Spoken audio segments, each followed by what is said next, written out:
You know that feeling when your gut is screaming at you, but your heart's too stubborn to listen? Yeah, that was me. For way too long. I'm Claire, 29 years old, born and raised in the Midwest, and for the better part of my 20s, I thought I had it all figured out. Solid career, great apartment, a few solid friendships, and Jake, the man I thought I'd grow old with. Tall, charming, disarmingly funny. You know, the kind of guy who walks into a room and everyone wants to be around him? That was Jake. At least, the version of him I knew in the beginning. If you had told me 5 years ago that I'd be sitting here, sharing the ugliest heartbreak of my life with total strangers, I probably would have laughed and poured you another glass of wine. But here I am.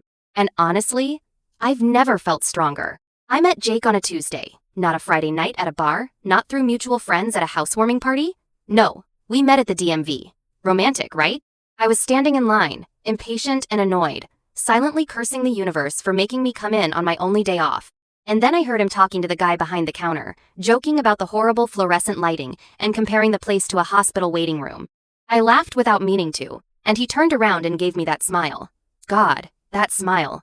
I should have known it was trouble. We started talking while waiting. He made me laugh, asked about my job, told me he was an architect working on a new apartment complex downtown. He seemed grounded, smart, slightly cocky but not obnoxious. I gave him my number because why not? What did I have to lose? Turns out, a lot. Our first few months were, and I say this with painful honesty, amazing. He was attentive, texted every morning, planned thoughtful dates, remembered little things I said weeks before. He made me feel seen in a way I hadn't in a long time. And that's intoxicating. When someone makes you feel like the center of the universe, you stop seeing the edges. A year in, we moved in together. That's when the cracks started showing. Subtle at first, working late more often. Hiding his phone when he texted. Dodging plans with my friends, saying he was exhausted or had deadlines. I brushed it off. Everyone gets busy, right? Especially when you're ambitious and chasing your career dreams. I convinced myself that our love was just evolving, that the butterflies fade, but what comes after is deeper, richer.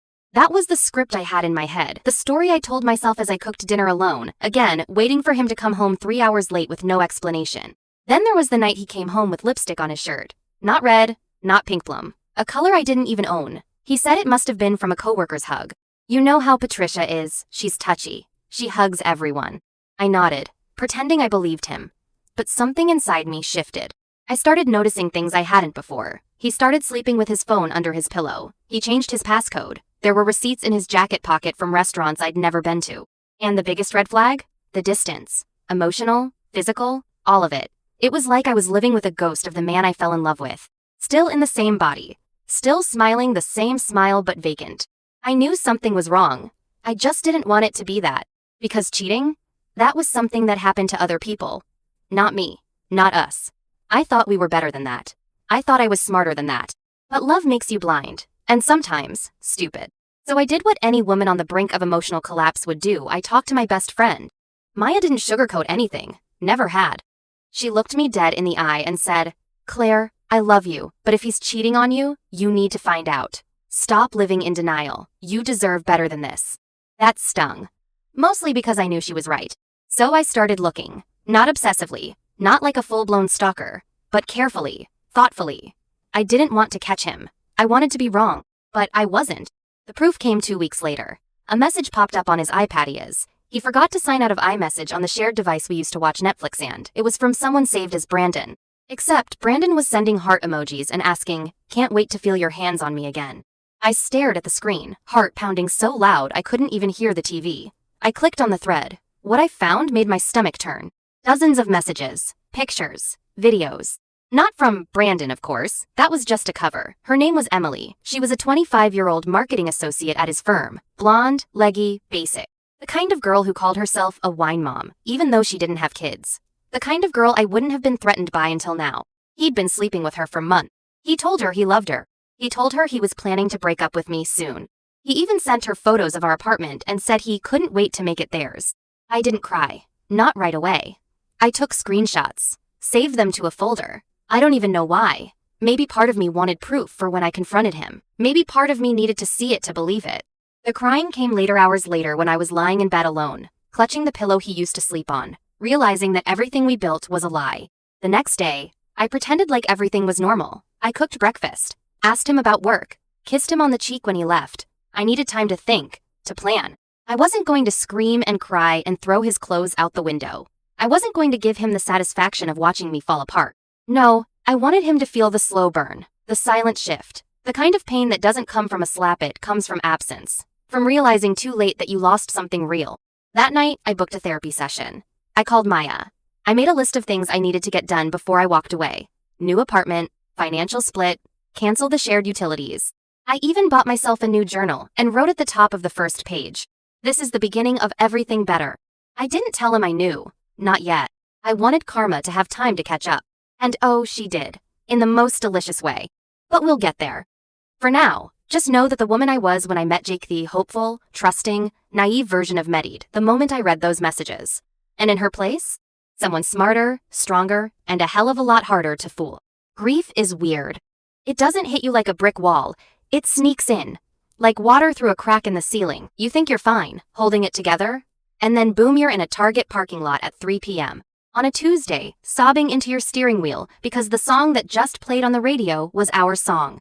That was my Tuesday, for the record. Just one of many breakdowns I had in public places over the following weeks. After discovering Jake's affair, I entered what I now call my invisible divorce phase. I say invisible because we still lived together, still smiled at our neighbors in the hallway, still posted old couple photos on social media when his family tagged us. But inside, I was crumbling. I felt like a ghost haunting my own life. He didn't know I knew, and I wasn't ready to tell him. I wasn't trying to play games, I just needed a plan. Leaving Jake meant untangling years of shared expenses, memories, belongings, routines. It meant moving out, explaining to friends, answering painful questions. I wanted to be sure I could walk away and never look back. So I compartmentalized, smiled through dinners, faked laughter during his stupid reality TV nights, played along. But in private, I unraveled. I cried in the shower, where he couldn't hear me. I stopped eating regularly. I drank too much wine and stayed up all night reading Reddit threads about emotional abuse, cheating recovery, narcissistic partners, anything to make me feel less alone. I reread the messages between him and Emily until they were seared into my brain. I hated myself for looking, hated him for what he did, and most of all, I hated how badly I still wanted him to choose me. Isn't that the cruelest part? Even when someone hurts you, the craving for their love doesn't always disappear. It lingers like a sickness. A desperate hope that maybe, just maybe, they'll see the damage, fall to their knees, and say, "I was wrong, I'll fix it." Spoiler alert, they don't, not men like Jake. He just kept lying. He started being extra nice, probably because his guilty conscience was bubbling under the surface. He brought me flowers out of nowhere, took me to dinner, said things like, "I'm so lucky to have you," while texting her under the table. And I played along, dead behind the eyes, counting the days until I could leave.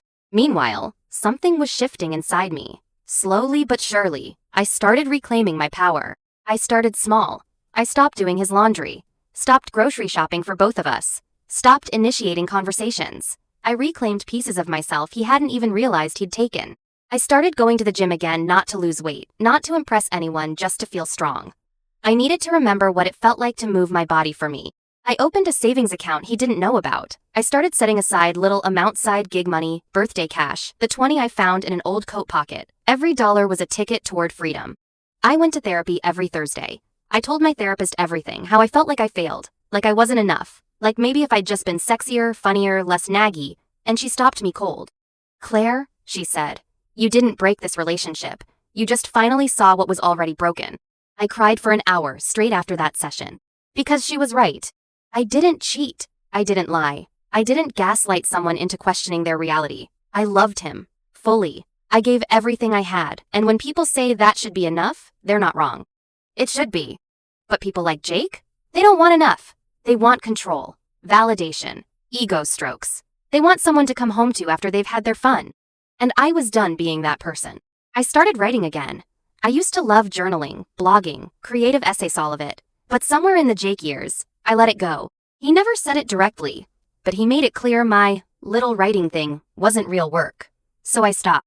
Now, I wrote every day, pages and pages. Sometimes rage-fueled rants, sometimes poetry, sometimes dreams for the future. I wrote letters to my future self. I made lists of the things I wanted in a partner, and none of them started with hot or rich. They started with honest, kind, safe. One day, Maya took me out for drinks and asked, "So, when are you finally kicking him out?" I laughed. "Soon. I just need a few more pieces in place. You're the most patient, scorned woman I've ever met, she said. I would have keyed his car and lit his clothes on fire by now. I smiled. You know me. I don't need to burn his house down. I'll let it collapse on its own. And I meant that. Because karma? She doesn't rush, but when she arrives, oh, she hits harder than any revenge I could have planned. Funny thing is, she didn't take long. About a month after my discovery, I noticed Jake getting twitchy, coming home irritated, picking fights over small things, spending more time on his phone, then less, like he was avoiding it.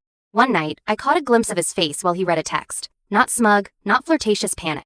Curious. I kept watching. He stopped spending time with Emily. I didn't ask, of course I pretended I didn't even know her name. But the flowers stopped. The working late stopped. The anxiety started. He was spiraling. And I didn't say a word. Then came the morning. He looked genuinely broken. Like someone had kicked his ego so hard, he didn't know where to stand. He sat on the couch, staring at the blank TV screen, rubbing his face like a man who hadn't slept. I made coffee, said nothing, let the silence linger. And then he said it. I messed up, Claire. I blinked. What do you mean? He didn't answer right away, just stared down at his hands like they held the answers. I've been not the best boyfriend. I just wanted you to know that. I know things have been off between us. It was the first time he even hinted at guilt. My stomach clenched. Not because I cared, but because this was the beginning of his unraveling. I gave him a polite smile. Thanks for saying that. Then I stood up, grabbed my bag, and left for therapy. Because I wasn't interested in his half-confession. I wanted to watch him come undone the same way he watched me hold our relationship together while he lit it on fire. That same week, I found out Emily had dumped him. Apparently, she thought he was leaving me and felt lied to. Irony, huh? Jake didn't know I knew, but his misery was all the confirmation I needed. The man who cheated on me was now being cheated on. The man who lied was now lied to. The architect of heartbreak was finally walking through the rubble of his own demolition. And me? I was rising. I signed a lease on a new apartment, a small studio, but it was mine. Every piece of furniture, every plant, every fork I chose it.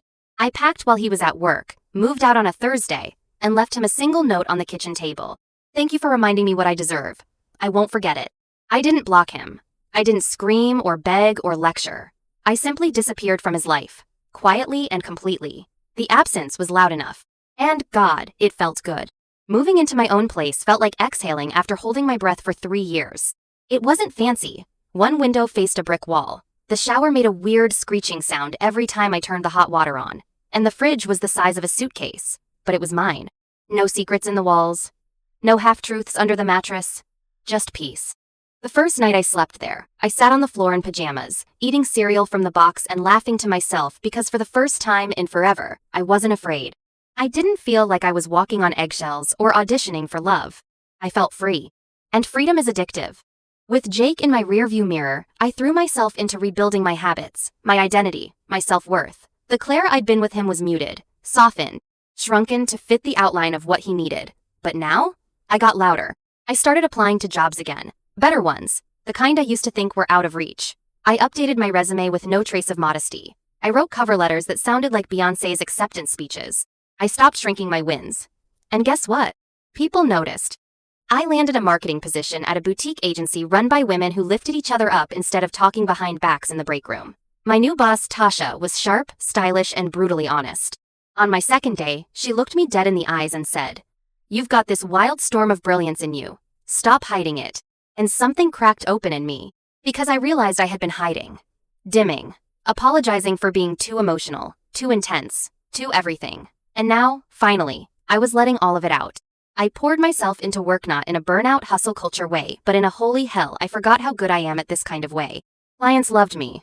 Colleagues respected me. I was pitching bold ideas, landing new accounts, even mentoring junior staff who reminded me of myself just a year nervous. Full of potential, stuck in relationships they weren't ready to leave. I told them what I wish someone had told me.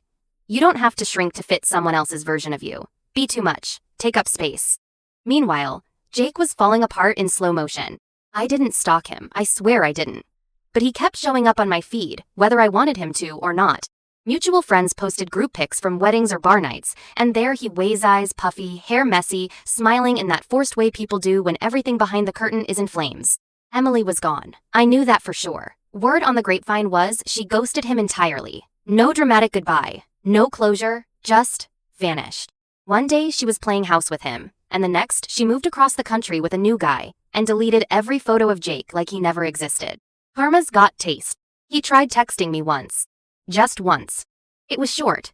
Just, "Hey, been thinking about you. I'm sorry for how I hurt you. You didn't deserve any of it." And listen, part of me had waited months for those words. Back when I was crying into my steering wheel and begging the universe for answers, I would have sold my soul for that message. But now, it felt like a coupon for a store that already closed. So I didn't reply. I didn't block him. I just let that message sit there, unseen, unread. That silence, that was my closure. I wasn't angry anymore, just indifferent. Which, honestly, is so much worse for people like Jake. Rage means you still care. Indifference means they've lost access to your soul. He sent another message a week later. "I know it's too late, but I still love you." Too late was right. I was already living a new life. Making new friends. Dancing in my apartment at 2 a.m., with a glass of wine in one hand and Aretha Franklin playing on blast. Saying yes to things I used to talk myself out of. I even signed up for a writing workshop, something I'd always wanted to do but never had the guts to try. And there, I met people who saw me not the version of me Jake had tried to mold but the full, unfiltered Claire. The messy, vulnerable, passionate, smart, sarcastic woman who'd once been buried under someone else's ego. I started publishing short essays online. Honest ones. About heartbreak, healing, betrayal, resilience. One of them went viral. Out of nowhere, my inbox exploded with messages from women around the world who said, This is exactly what I went through. I didn't know how to explain the pain until I read your words.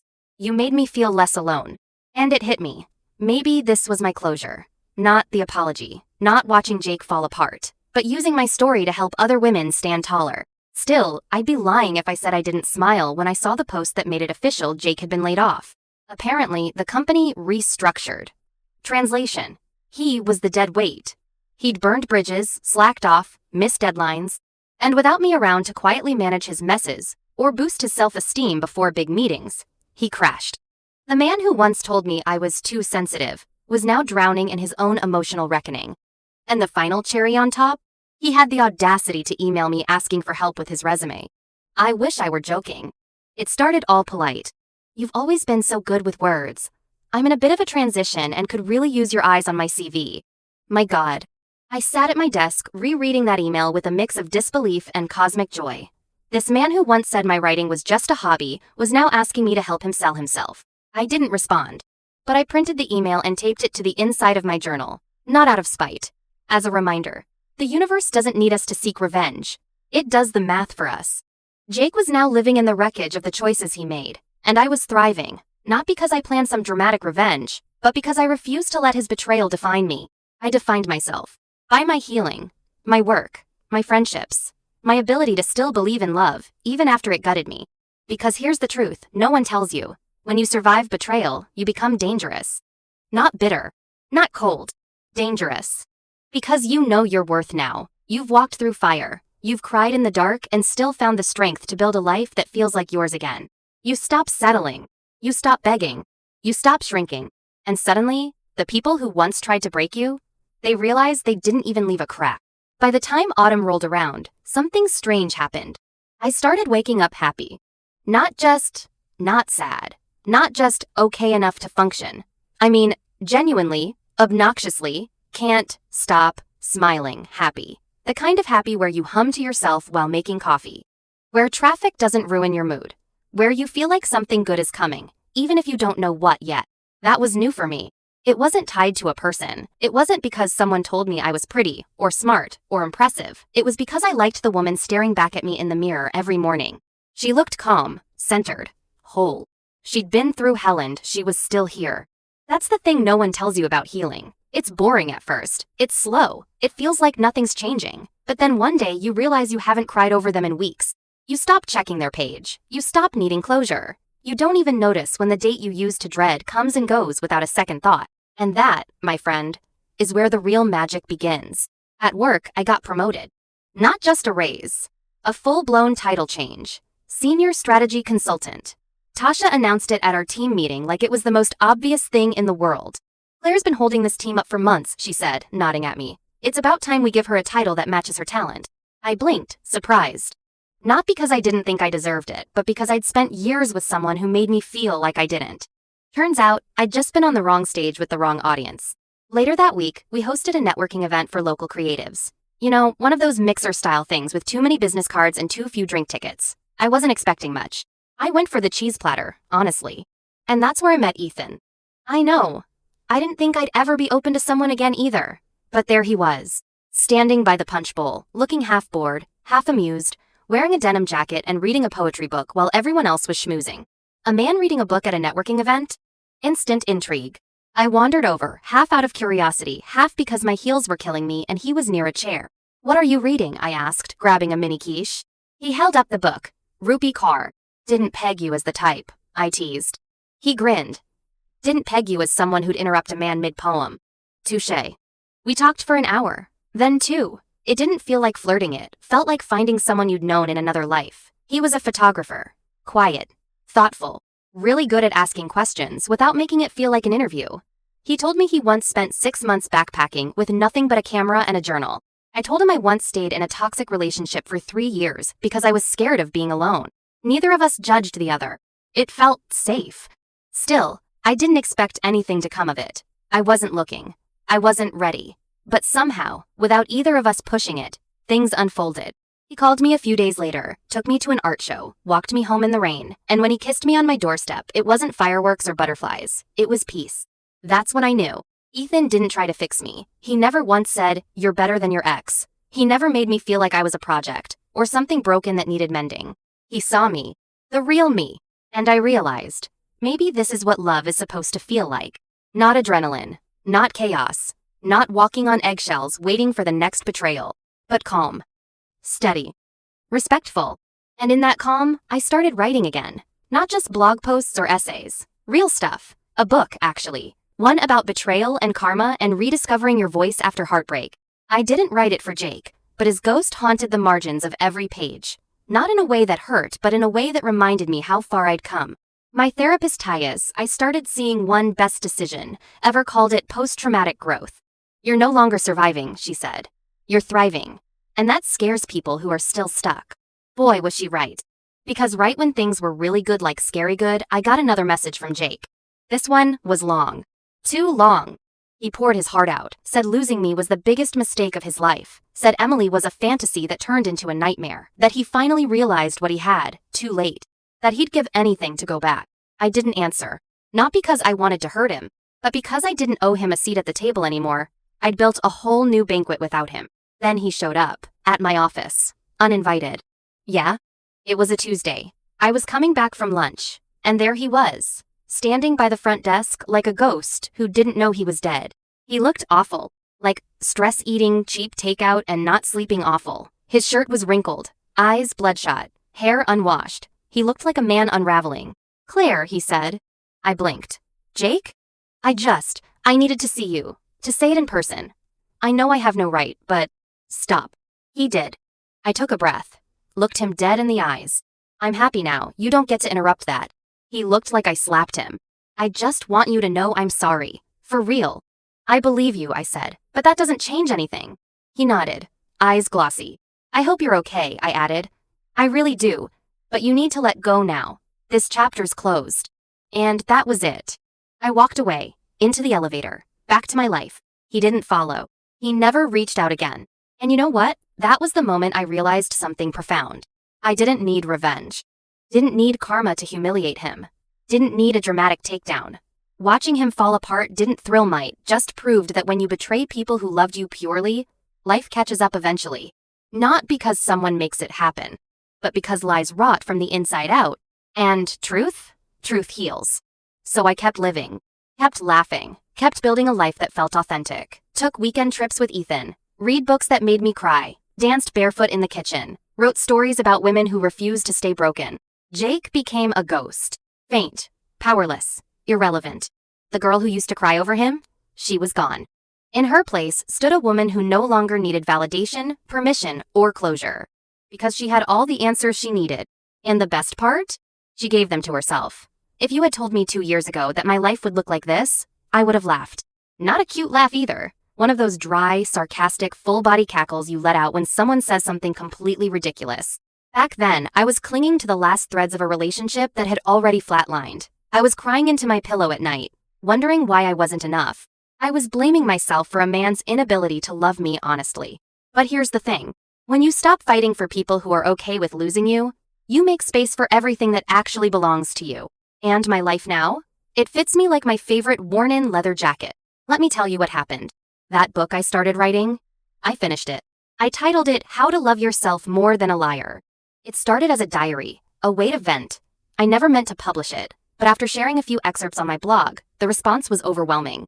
Women, hundreds of them, messaged me, saying it felt like I had crawled inside their hearts and spoken truths they were too afraid to say out loud. A small publisher reached out, then a bigger one, then a podcast invited me to talk about betrayal and healing and self-worth. I said yes to everything. Because I wasn't hiding anymore. The book hit 3 on the nonfiction chart in its second week.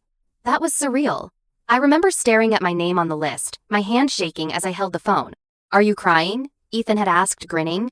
"No," I said, obviously crying. "You deserve every bit of this," he whispered, kissing my forehead. He meant it. That's what made it different.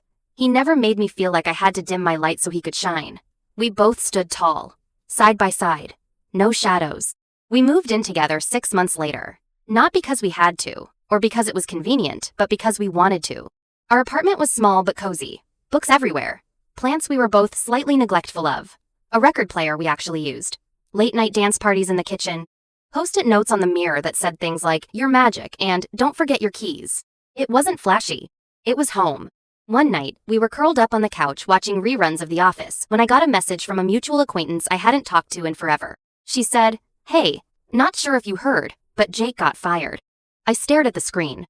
Apparently, after a few too many questionable decisions and a serious HR violation involving, you guessed it, another coworker, he was finally let go. I didn't feel joy. I didn't feel sad either. I just felt neutral. Like hearing it rained in a town I didn't live in anymore. And that's when I understood what healing really is. It's not when you finally get the apology. It's not when they suffer. It's when you no longer need any of that to feel whole. Jake's world was crumbling. I didn't celebrate it, but I did feel peace knowing I never had to lift a finger. The universe handled it. Because karma? She's patient. She watches. She waits. And when she moves, she doesn't miss. Meanwhile, mine kept blooming. I started hosting workshops, talking to women about self-trust and boundaries and how to rebuild after betrayal. I even got invited to speak at a university's mental wellness week. My mom sat in the front row. She cried. So did I. After the talk, a girl no older than 20 came up to me and said, "I thought I was the only one who stayed with someone who lied to me." I hugged her. "No, sweetheart," I said. "You're not the only one. You're just one of the first to break the cycle." That was the best part. Seeing how my pain turned into a blueprint for someone else's healing. Not all heartbreak stories have happy endings. But some do. The difference is, they just don't look like what you expected. They don't end with winning them back. They end with winning yourself back. One evening, as the sun was setting and casting that perfect orange glow into our living room, Ethan turned to me and said, "Do you ever miss him?" I knew who he meant. I thought about it for a second. Not the man, but the girl I used to be around him. "No," I said softly. "I miss the version of me who believed him. She was so innocent, so hopeful. But I wouldn't trade who I am now for anything." He nodded, pulling me closer. "I'm proud of you," he said. And I believed him. Not because he said it, but because for the first time in my life, I was proud of me too. Not for surviving, but for choosing me when it would have been easier to shrink. That's what revenge really looks like, you know. Not destroying someone, but becoming someone they can never touch again.